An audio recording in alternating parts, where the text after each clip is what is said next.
In March 1942, as Japanese forces swept across Southeast Asia, a small contingent of Allied troops, Australia's Blackforce and the US 2nd Battalion 131st Field Artillery, a unit later referred to as the Lost Battalion due to its disappearance into captivity, faced the Imperial Japanese Army on Java. Outnumbered, under-equipped and freshly arrived, these men carried out one of the most remarkable delaying actions of the Pacific War.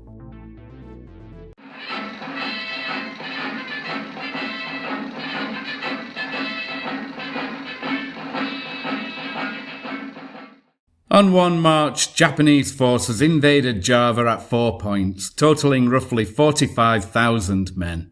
Targeting strategic cities including Bandung, Batavia and Surabaya, Allied forces, overstretched and suffering from Japanese air superiority, were quickly pushed back.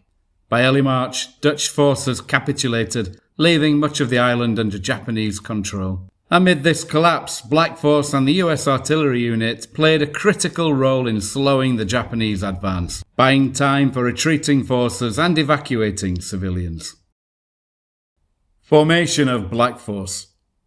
Blackforce was an improvised Australian formation of approximately 3,000 men, drawn primarily from the 2nd 3rd Machine Gun Battalion and the 2nd Pioneer Battalion, under the command of Brigadier Arthur Seaforth Blackburn, VC, a decorated veteran of both World Wars. Most of the men had just arrived from the Middle East, some still lacking weapons. Blackburn reorganised them into a brigade-like formation, equipped with Bren guns, trucks, and a considerable number of light armoured cars, though the precise models are not clearly documented in surviving sources. Despite these shortages, Blackburn leveraged his men's experience and tactical skill to create a mobile and effective fighting force. The Battle at Leuwiliang. On 2 March, the Japanese Western Invasion Force reached Leuwiliang, 24 kilometres from Buitenzorg. Here Blackforce, primarily the 2nd 3rd Machine Gun Battalion and 2nd Pioneer Battalion, Dutch-KNIL units, B Squadron of the 3rd King's Own Hussars, and the US 2nd Battalion, 131st Field Artillery, a unit that would become known as the Lost Battalion, as mentioned earlier, due to its later disappearance into captivity, mounted a fierce rearguard defence.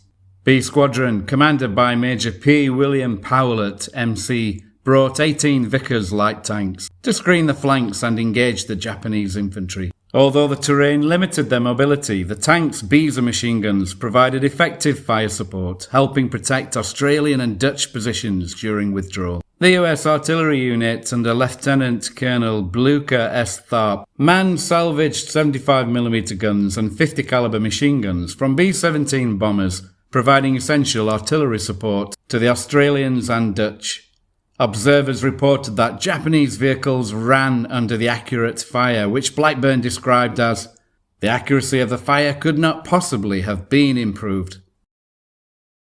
The Japanese armoured spearhead included companies of the 2nd Tank Regiment with Type 97 Chiha medium tanks, while light tank assault units, Type 95 Heigo light tanks, and reconnaissance tankette detachments, Type 97 Teke, advanced ahead to secure bridges and roads for infantry and engineers, blocking potential Allied retreat routes.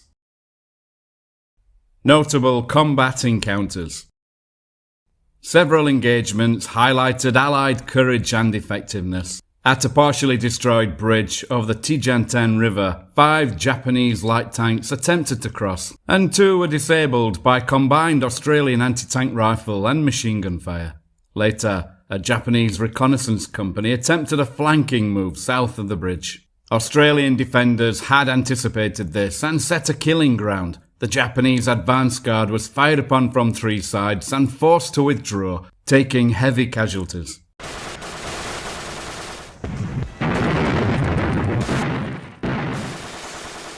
Meanwhile, B Squadron of the 3rd King's Own Hussars engaged a Japanese combined tank and infantry probe on the Semplak-Buitenzorg road, repelling the infantry and reportedly destroying 2 light tanks before withdrawing on 5 March.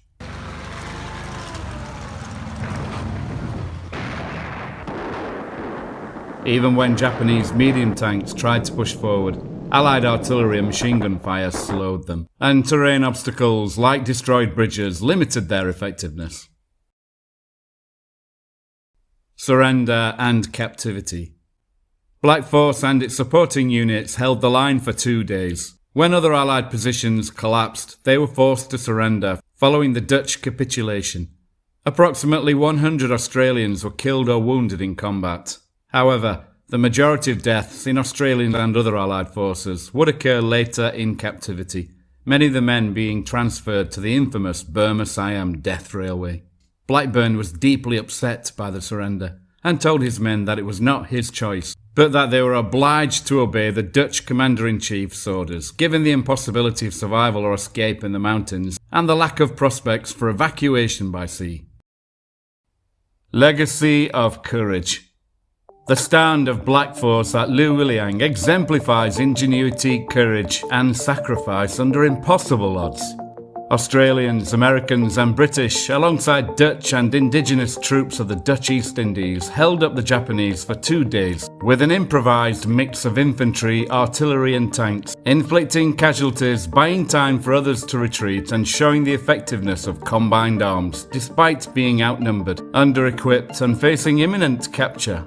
Even in captivity, Brigadier Blackburn remained a steadying force, maintaining morale and discipline among his men, an enduring testament to their bravery and one of the earliest acts of determined Allied ground resistance in the Pacific War.